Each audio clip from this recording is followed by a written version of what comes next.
What is it you want, Barry? What do you want? You want the moon? Just say the word and I'll throw a lasso around it and pull it down. You want answers! I want the truth! You can't handle the truth! I see dead people.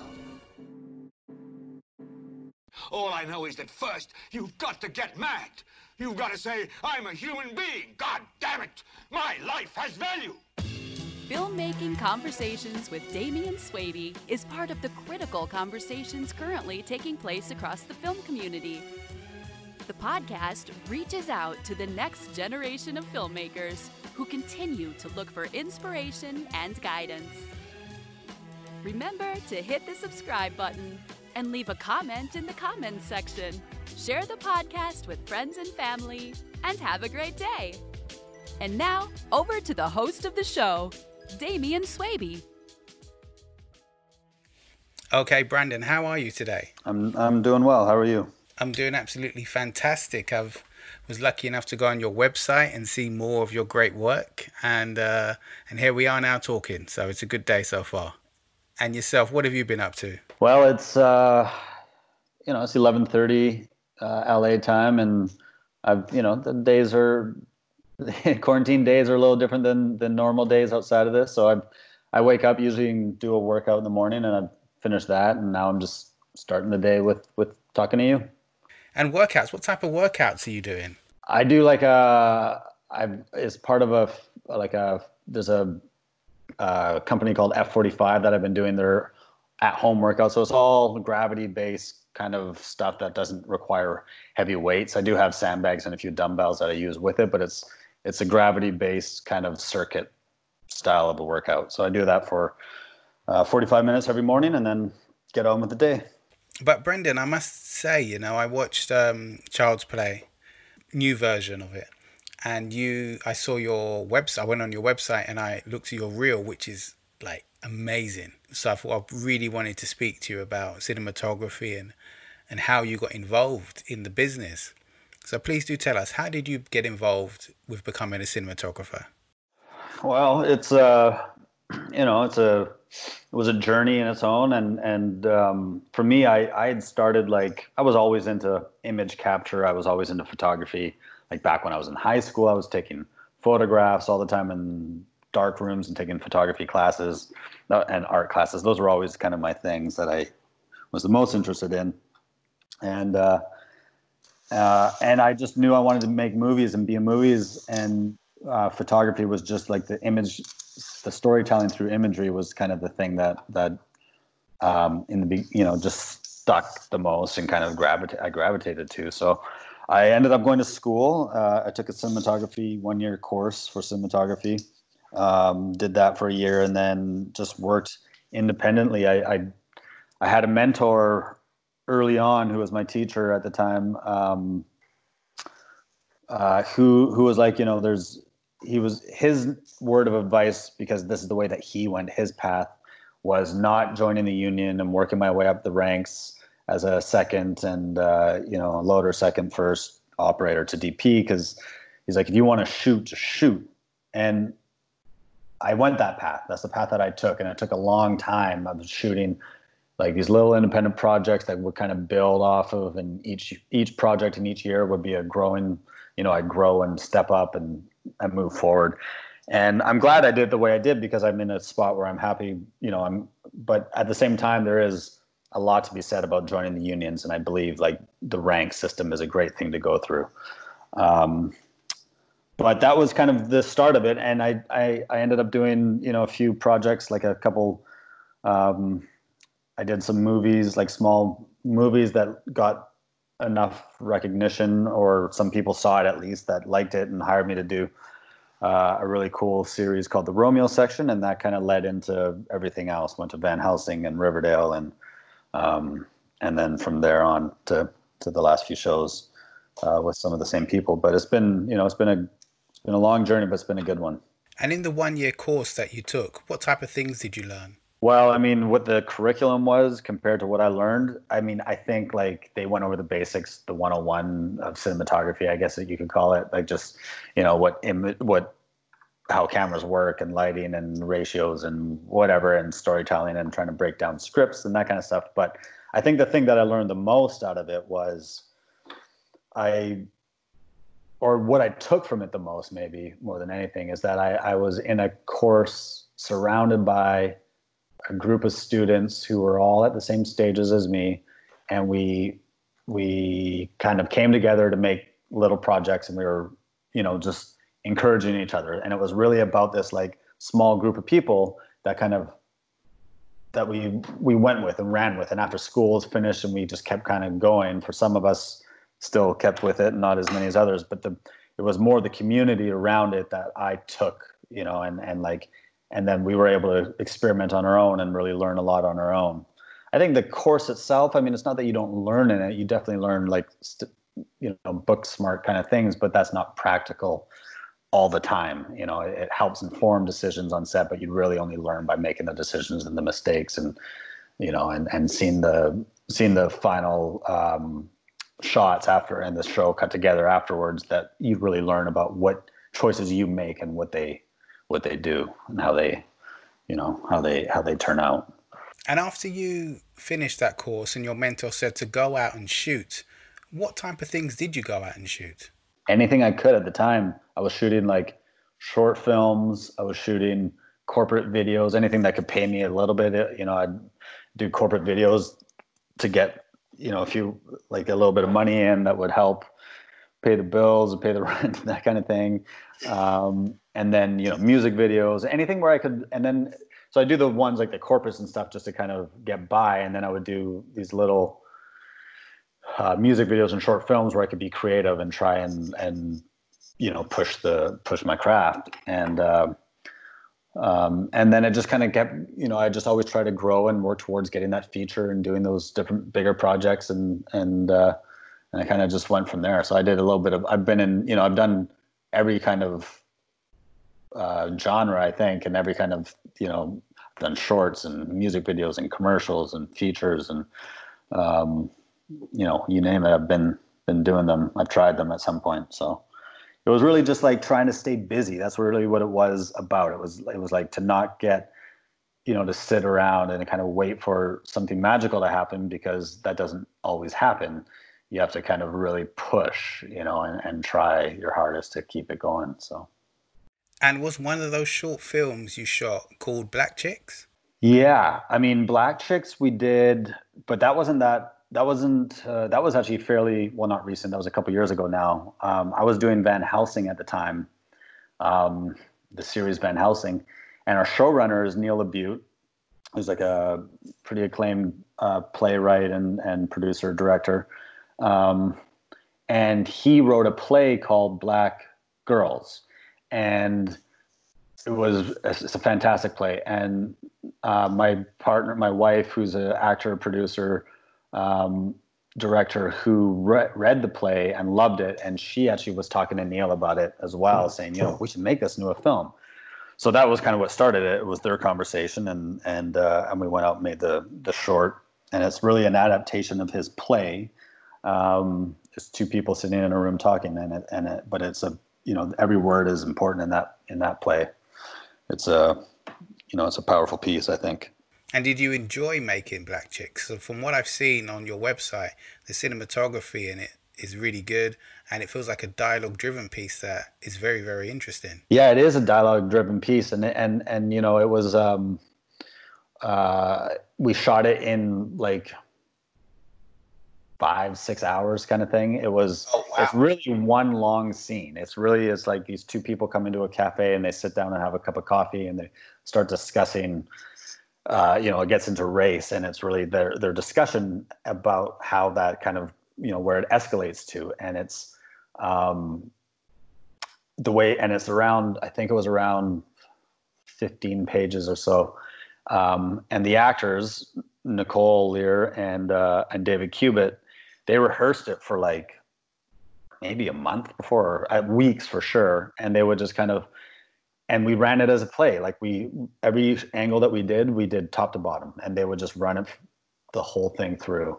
And so once we got our, 6 angles or, whatever it was, we were done for the day. And and we made it be, we let it be driven. And Neil directed that one. Neil LaBute directed that, and it was like, he's directed a few of his films like this, where it's really about, and we all knew this going in because it's written on the page of the play. It was really about it's about the words. It's about the story the point that they're trying to make, and it's really not trying to make it like too flashy with camera moves. That's where cinematography is such an interesting thing, because we're so used to like wanting putting cameras on multiple moving platforms, like whether it's dollies, cranes, or handheld or steady camera or whatever, and you're trying to find ways to create movement and all these different things, and you're trying to engage all the time, and you're thinking of cuts and edits and how it's going to be put together. And in this, we were like, we knew it's going to be static, black and white.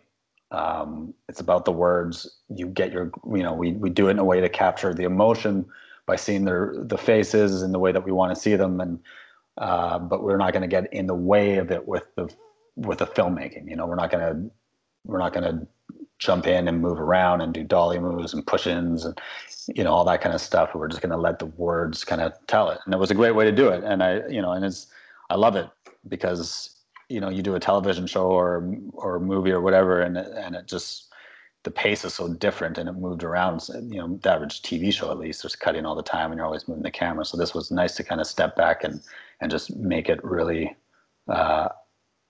about the basics of it and the importance of not getting in the way of it. So when you shoot something like that, do you still have like long-term conversations with the director in the development stage about how it's going to be shot, or from the get-go is it kind of straightforward in a way it wouldn't be of other films in terms of what you need to do to shoot this film?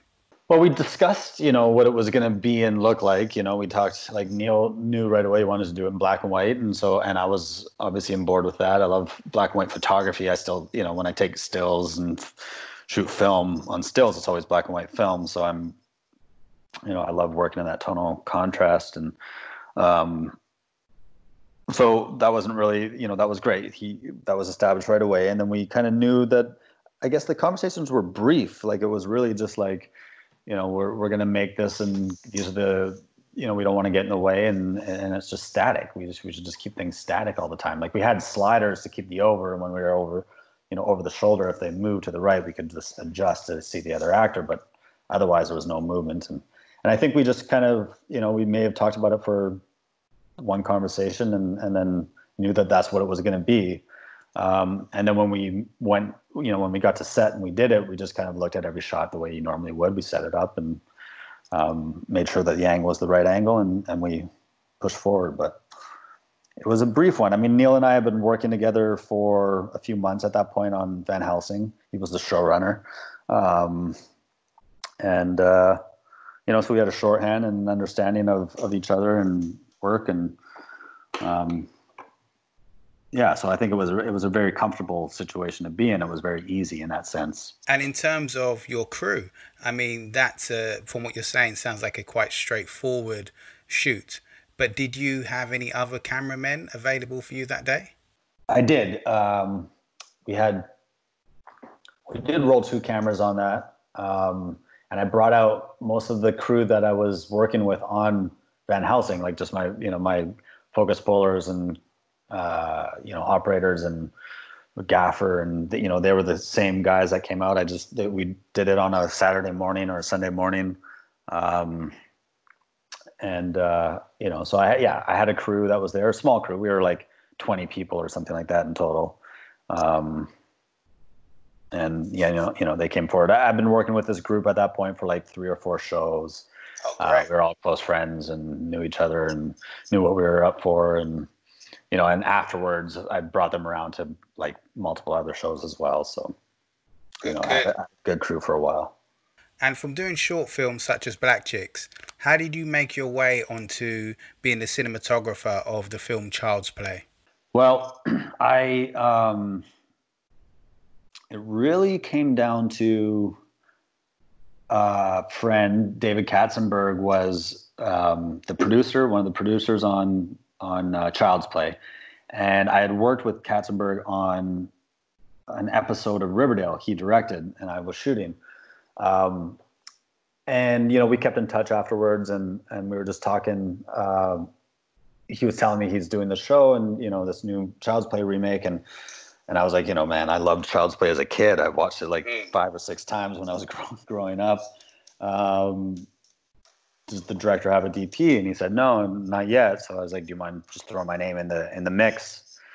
And I can interview. And he said, sure. So, you know, that's kind of what started it. And Lars Klevberg, the director, and I had, I don't know, like 3 or 4 long conversations over a period of a month before he hired me. It was like, you know, just getting to know each other and understanding what each other's like, plus just talking about the film and talking about different things of art, you know, just art and what we're into. And it worked out, obviously. And he asked me to do it. And I'm, you know, I'm like, it worked out. I'm glad. It really did work out.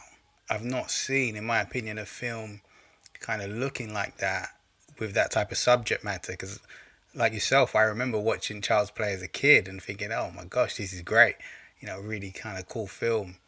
So what type of decisions did you make in terms of the cinematography? Did the director have set ideas, or did you bring so many ideas that influenced any changes?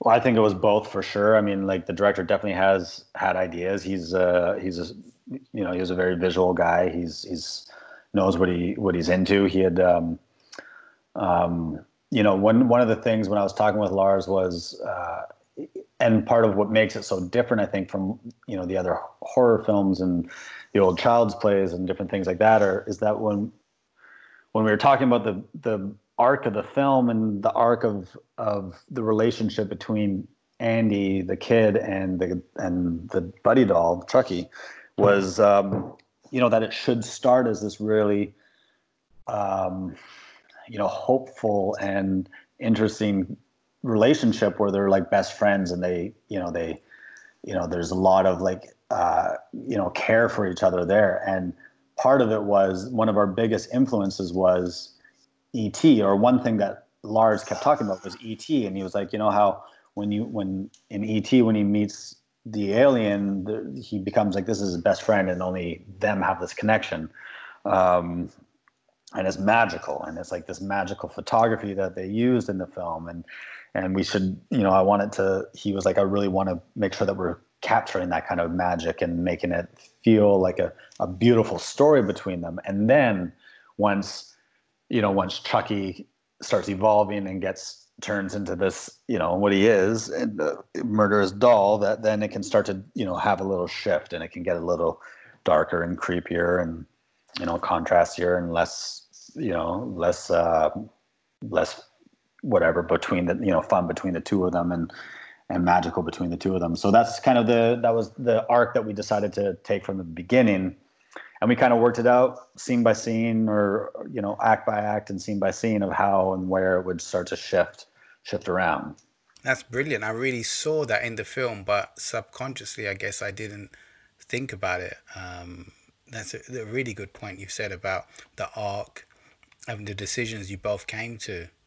But for yourself, in terms of the cinematography, what was it like lighting for Chucky? For example, turning off or turning on loads of TVs in a shop selling televisions. It's interesting because, you know, Chucky was like, on set, we had this amazing animatronic doll, like this doll that was built by this team, took, you know, I don't know how many countless hours and how much money they spent building the thing, but it was this very impressive robotic doll that we had.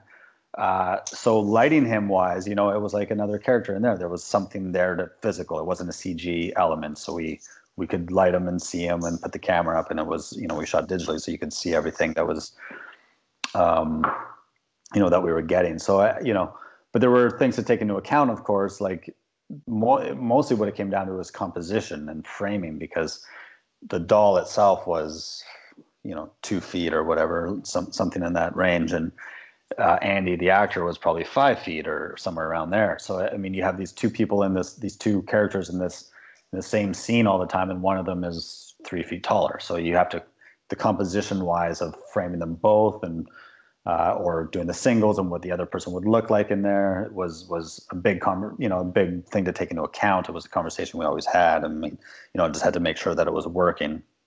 And that was something that was, to me was more of a tricky thing than over the lighting of Chucky himself. Yeah. I mean, the lighting of the movie was we did a lot of things that were fairly, had some scope to it that made it, big challenges and, like any film has its challenge and any show has its challenge. So, this was no different in that way. But the newest part, but that was still the same kind of thing that I'm used to. Like you're faced with a new show and you have to figure out how to tell it camera and lighting wise. But the biggest difference was the fact that you had this little doll to photograph that was moving around. And in terms of scenes like when the bad guy, say like when he gets killed by the lawnmower or by Chucky using the lawnmower, I mean, how did that type of scene come about? And how did that scene come about compared to the lady who dies in the car, the older black lady who dies in the car? What type of different situations did you go through to make those happen? Well, so the first one, Shane in the watermelon field was, we shot that over 2 days. That was a big scope in the sense that we were, we're out in the middle of this farm field. We're seeing 360 degrees out there, like every angle. There was nowhere to really hide things. And, we had an actor up on a ladder who was hoisted up. So we had all these, different things to take into account. And we had to, work with our stunt coordinator and our stunt team to make sure that he was safe when he was up on the ladder and that they're hoisting him properly and he felt comfortable. Luckily, our actor did all the stunts himself and didn't need a double, so we could get great shots of his face as he's falling and doing all the right bits and pieces that he needed. And then we had an amazing special effects team on the show who helped with building things like the lawnmower that could be remote controlled. So as we're or not the lawnmower, the device that came over him, and it was like we're sitting there in the farm in this watermelon patch that we built, and this thing's turning and coming forward, and it's all just two guys off to the side with a remote control just turning this thing around and getting it to where you need to get it. And it took coordination and it took a lot of time to kind of work it out, but they came prepared as we could, and we were lucky that it worked so well. I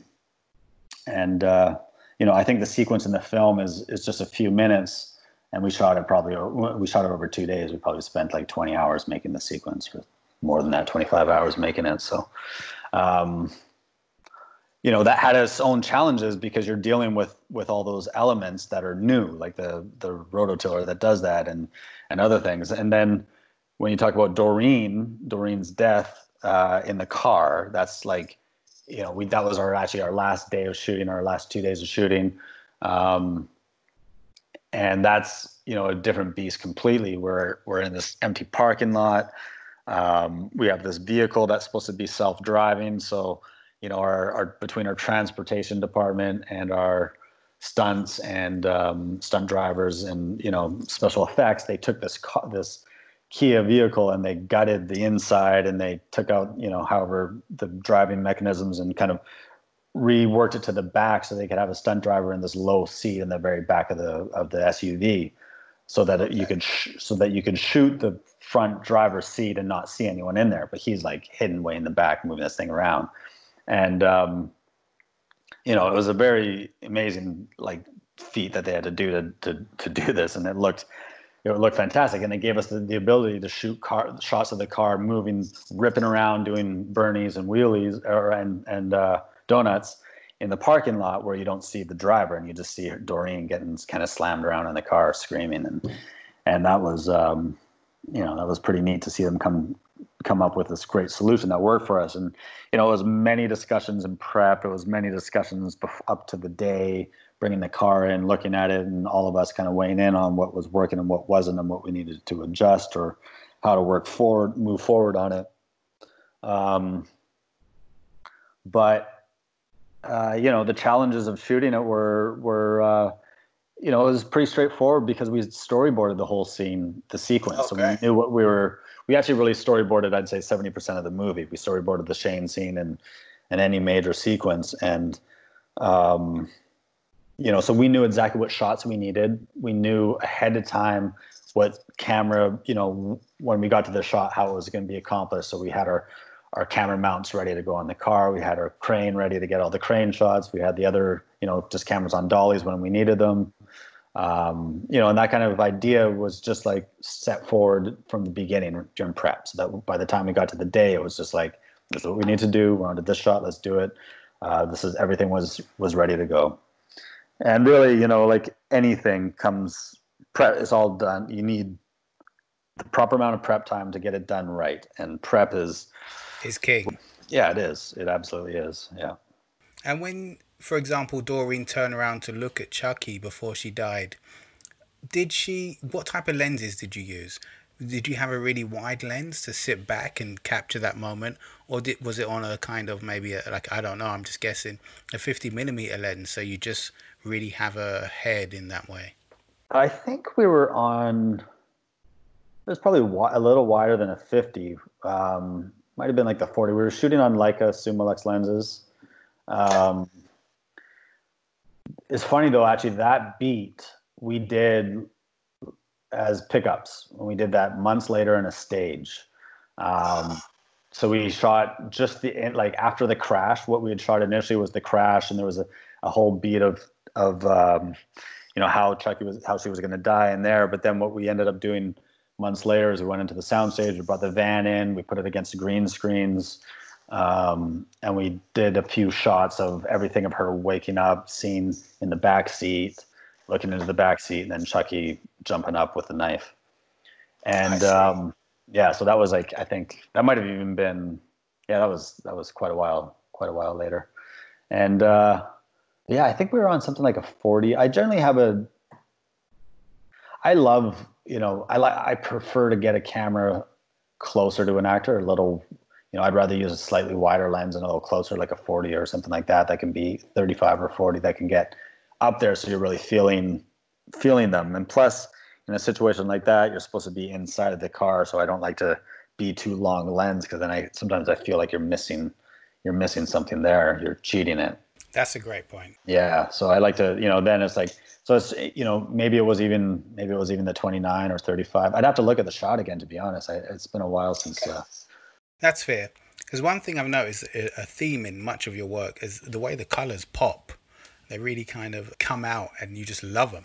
Well, I like to work with, I don't work on a project to project basis with different colors all the time, but I have worked with multiple colors for sure. Like Child's Play was done by a great colorist named Claudio Sepulveda, who is fantastic. And I did music videos with Claudio in the past. I've done feature films with Claudio in the past. And I've also done the TV series Van Helsing right before was I think the movie I did, or the project I did with him before Child's Play. And then when I went on to Riverdale, we had worked with a different company, and we were down in the coloring was being done in LA. And now I'm working with another company on Katie Keene and another show I did called The Brides, where we had a different colorist. So I try to bring it to the same people, but sometimes based on how the things are structured, it doesn't always work out. Claudio is a fantastic colorist. When we did Child's Play, we had a shorthand because we had done so much work together by that time. And, I can't say enough good things about the guy. He really cares about it a lot. But you're right. Color contrast is something color is very important to me, and the color contrast is very important to me in the photography of anything that I do, generally speaking, unless it should be desaturated or a little less colorful for story reasons. But I definitely like to find ways, for a lot of the shows I've been doing, find ways to use color to tell stories and to make images kind of, pop in a way. As long as it's working for the story, though. Of course. But in terms of being a cinematographer, do you have any kind of software at home that you use so you get an idea about what a colorist is going to use or going to do or what they're going through? I mean, I have DaVinci, and I have, I do color, like for still photography, I use Photoshop or Lightroom, but, and I play around a little bit in DaVinci, but it's mostly like, when I sit down with colorists, I always ask, what's new, if a new project that's been like 6 months or whatever, and there's a new update. So I'm always asking what the new tools are in the color suites. But for the most part, like, I know what I need, and I talk to them about what I'm looking for, and then they can give suggestions on ways that they would accomplish it. And we can work together that way. That's good. Yeah. I mean, they're the ones that sit in there and know the software better than anyone because they learn it. They work with it every single day. I need to know what the software can do, and I need to know what I want to see. And then I can, together we can work on a way to make it happen. And they always know the best and most efficient way of doing it. And Child's Play, the film itself, Chucky, the character, iconic historical films. When you're assigned to be the cinematographer of one of those type of films, rather than something that's maybe more of an original narrative film idea, how does that make you feel? And what type of expectations do you have on yourself to do it justice as a cinematographer? I mean, it was great to get the call about that for sure. And so it felt really good. But the expectations were the same as anything, I think, in the sense that it was like, I really want it has to work for the story. It has to be told the best way that we can possibly make it. There was a heightened thing, I guess, where that there's a big fan base for Child's Play, and you want to make sure that it serves its, that people are happy with it and it serves its purpose and it's not kind of changing, people's perspective too much on it. But at the same time, what we did on the show and what we talked about over and over and over again as we were making it is this is a new take on the entire concept. The script that Tyler wrote was like this completely new evolution of what Chucky is and could be. So we wanted to just make sure that what we were doing was truthful and honest to that script. When it came to designing Chucky, there were a lot of talks, with what he should look like and his wardrobe. Like, obviously we knew we were going to keep him in the same idea of the denim overalls with the striped shirt. So we started playing around with the colors of this shirt and seeing how, if we wanted to change them up a little bit or what it could be. So we actually did a lot of tests with different types of striped shirts and that kind of thing to make sure. And it always came back to making sure that the audience was still happy with the way that he looked. We didn't want to go with like add blue to his stripes or anything, or colors that were different, I should say, to his stripes. So we wanted to make sure that we honored that for sure. And a film like that, great work you've done, and many people love it. You as a cinematographer, what did you learn from shooting Child's Play? Ooh, that's a good question. There were a lot of different elements that we were faced with that were big challenges that we had to overcome. Working with the doll was a big thing, with the child actors and the scheduling, and trying to make sure we could accomplish our days was a good thing. Was a big thing rather. So I think we just kind of learned about. We pushed forward with everything we could, but again, it's like every movie is different, but yet every film you have to approach with fresh eyes and new, but you're still trying to find creative ways to tell the stories, but you're working in the same tools and field that you're used to. So because it's a doll didn't mean that we like had to reinvent the way we filmed. We just kind of adapted to what we were doing. I think I learn a little bit on every project. I think every shot that I do, I learn something new. I learn different things all the time, and it's more just like knowledge based on accomplishing something different. It's hard to pinpoint something like that, I think, for this project. I'm sure there were, a lot of things that I'll pull forward in the next, on new shows that I come up against. I'm sure there are a lot of things I would pull from, because of Child's Play, but it's kind of a hard one to pinpoint. And in terms of new shows, tell us about Katie Keene. I saw the trailer to that, and I'm hoping you're able to tell me it will be available to watch in the UK, because it looks great. Yeah, I hope so. I don't know what when it comes out.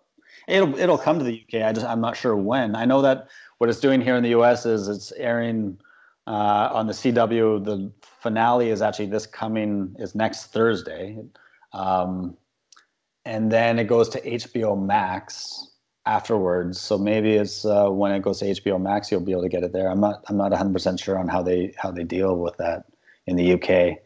But the show is great, man. It's a lot of fun. It was a completely different, a different world, because it was a very rich, lush world that was kind of full of hope and dreams and desires. It was like, it's about these four friends living in New York City trying to make their dreams come true, and they're all at different career paths and ideas. One's wants to be a Broadway singer, one wants to be a fashion designer, one wants to be an entrepreneur and that kind of thing. So they're all like these young kids that are just trying to make their dreams happen. So it's a hopeful show, and we really approached it with this idea of making something very lush and warm and soft and nice in that sense.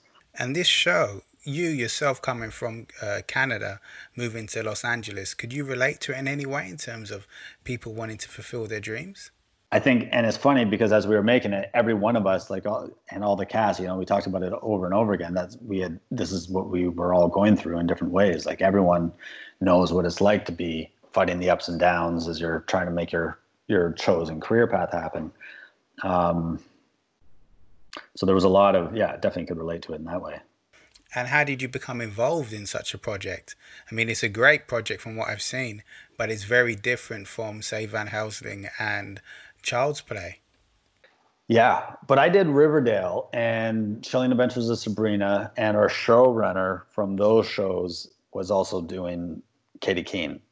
So so Roberto asked me to come down to New York and do it. And actually what happened is last year I went down and I was shooting Riverdale. I was working on season 3 of Riverdale, and one of the directors of the episodes, Maggie Kiley, was doing the pilot for Katie Keene, and Roberto and Maggie asked me to come down and do the pilot. So we went to New York in February of 2019, shot the pilot for March, shot it in March, and then came back in the summer to do this series. And in doing a pilot, what type of expectations do you have on yourself, and what type of expectations does the studio have on you? Because a pilot obviously is very different from when something's greenlit to go.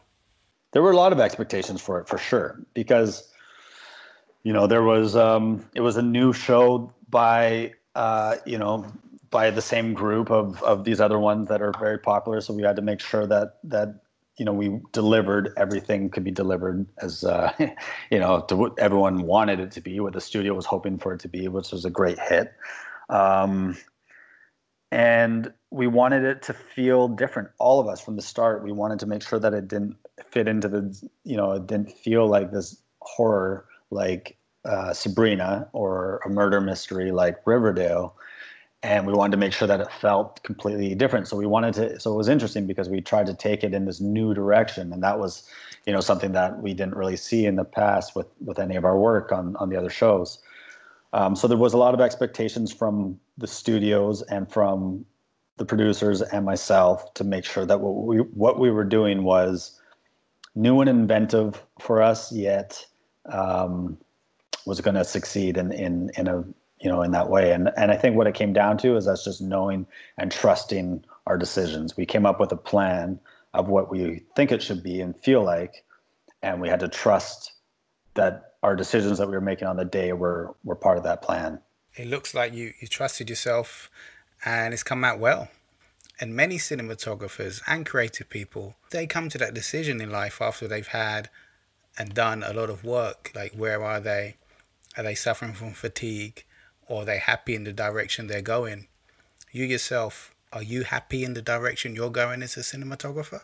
Yeah, for sure. You know, there's always like, it's like I was saying at the beginning, you know, every project that I was doing then is a big step, and I'm doing that now and trying to make every project be a big step. And I want everything to be new and inventive so that I don't get into this situation of doing the same thing and repetitive. You know, I want to make sure that when I come onto a new show, when I start a new movie or pilot or whatever it ends up being, or series or commercial, that it's something that is like something new that I can bring to it, so I can, you know, figure out how to tell that story in a creative way, and